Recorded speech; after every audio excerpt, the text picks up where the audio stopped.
and just suffering in that cell. I mean, mentally, I mean, it's impossible to put into words. That's where I put in that one part about my anger and a sense of continuous silently screaming, right? I'm not talking about screaming like, oh, I'm talking about if you could put every emotion, all these emotions in frustration, while you're locked in this cage treated like some animal, you think that's making that person better? You think that's making everybody safer, right? This is still a human being, you know. In our society was based on, it was originated on, we believe can be redeemed. They're redeemable.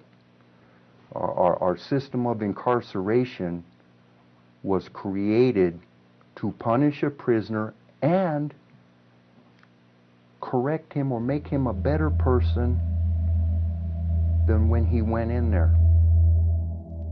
When you put somebody in solitary confinement, the old myth was these people are super violent, they're going to hurt a bunch of people, you got to put them in this special situation.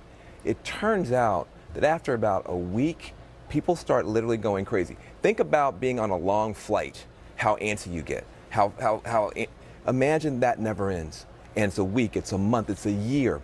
I know a man named Shaka Senghor who did a total of 7 years in solitary confinement. Now, he came out and he was able to turn his life around. He's got a book. The young man who took his life never even saw a trial. Right. He was convicted of nothing. So you got people who are suffering in this way. This president is now saying this is horrible. But listen, George Will, the conservative writer, said a couple of years ago, this is torture in America. He said 8th Amendment being violated in America. Amnesty International says this is torture. And so this is something that we can do, and here's the great news about it.